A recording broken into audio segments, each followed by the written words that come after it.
Well, good morning, neighbors. We're going to try audio on the headset with my new video recorder thing here. Relaxing with a cup of coffee. Actually, I'm done with the coffee. But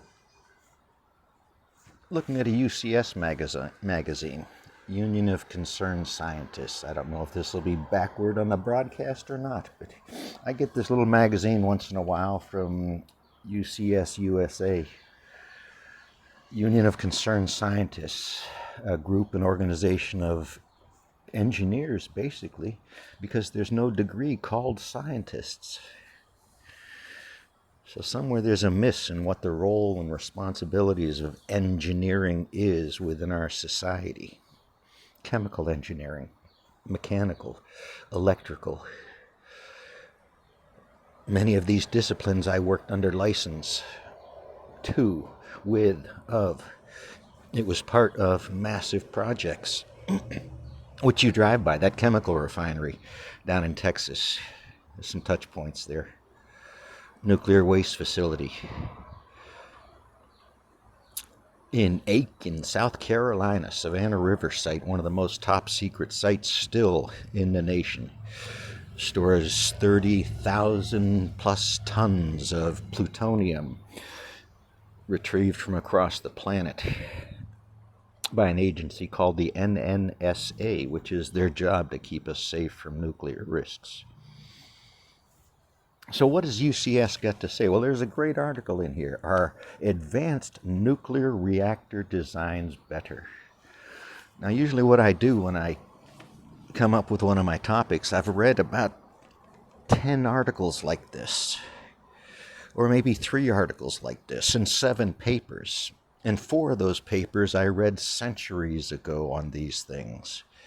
These are part of engineering disciplines and studies into what's going on. That knowledge is the possibility to bring something from somewhere else productive into somewhere else. Makes perfect sense. So anyway, a detailed UCS technical analysis raises safety, security, and sustainability concerns around new nuclear reactor technologies. Nuclear power proponents have long been prone to wishful thinking. Back in 1954, Atomic Energy Commission Chairman Lewis Strauss famously predicted that nuclear-generated electricity would ultimately become too cheap to meter. Imagine that. Electricity too cheap to meter. What a promise. What a promise. Today, nuclear power is among the most expensive forms of electricity. It is not among the most expensive. It is the most expensive, barring research projects on other nuclear possibilities. Strauss's successor at the commission, Nobel laureate Glenn Seaborg, projected in 1971 that nuclear power would produce nearly all the world's electricity by the year 2000. Today's nuclear energy share of worldwide electricity is only 10%. In the United States, it produces about 20% and about a third of the country's fleet of aging reactors, and struggling to compete with cheaper electricity sources. They're not struggling, they're buying politicians. Go look at the state of Ohio. $60 million spread around by the nuclear industry in order to guarantee billions of dollars in returns. That should be criminal. Even so, there is a growing interest in the expanding role of the nuclear power to address climate change. As a low-carbon electricity source, it has obvious advantages over natural gas and coal. But besides being uneconomical, conventional reactors, called light water reactors because they use ordinary water to cool their radioactive cores, are beset by serious safety and security issues and generate radioactive waste that has to be sequestered for hundreds of thousands of years. So we know this. We know these things. We know these elements. We know what radiation causes. We know the hazards and the risks of radiation, and we have for centuries. If you believe concerned scientists.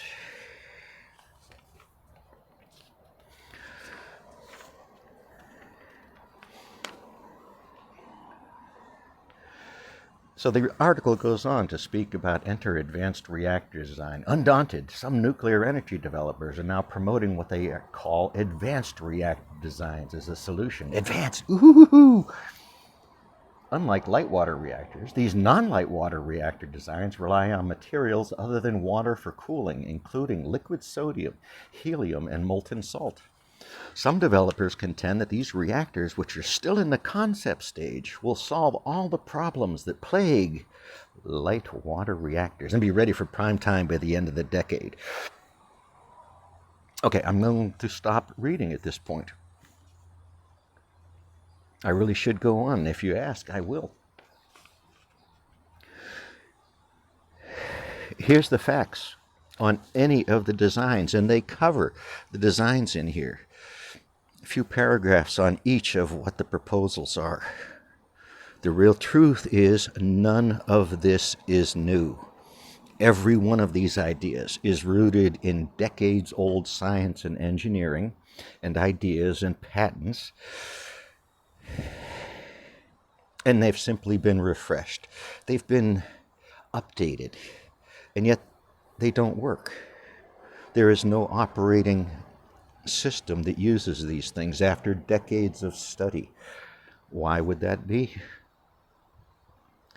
The materials necessary to put these ideas into commercial use and make them operable for extended periods of time does not exist. We're close to it in some occasions, but it does not exist. That is the delicate balance these people are trying to make. Fluidized beds, molten salt-cooled reactors. All of these things are boiling water, which, do we know better yet? Water is a precious resource. All of these depend on boiling water. All of these leak and create radioactivity. There are plans to use these reactors to generate hydrogen for part of the hydrogen economy. That was GM's intent. It was buried in their plan with the Hy-V, I think it was called. Their platform hydrogen electric vehicle that disappeared from history. The research, the engineering that went into that, that's another story. So nuclear reactors. This article states what I've been stating. There is nothing new in these things. These are old ideas based on old patents and designs that never hit the market because they could not be made commercially readable. They work in a lab. Out in the real world, they crack, they break, they fracture, they get ion migration. And then we can argue about what an ion is, right? It has to do with electronegativity or electropositivity and electrons around a molecule and the balance of those electrons. So, second chance. I don't like the way this video is fading in and out, and I don't know why it's doing it. It keeps on adjusting for background, and oh my. No nukes. These people are liars, they're grifters, they're politicians. Some of them are dreamers and get 8 points for dreaming.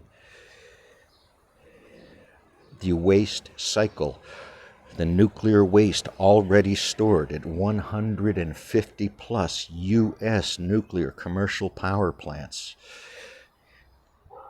needs an answer before any more is done. So, I'll read some more if you like the reading. Pieces out. I'll try to find a link to this, but it's a Union of Concerned Scientists. Not hard to find. Real people have a good idea what they're speaking to. And then there's me. Pieces out, loves.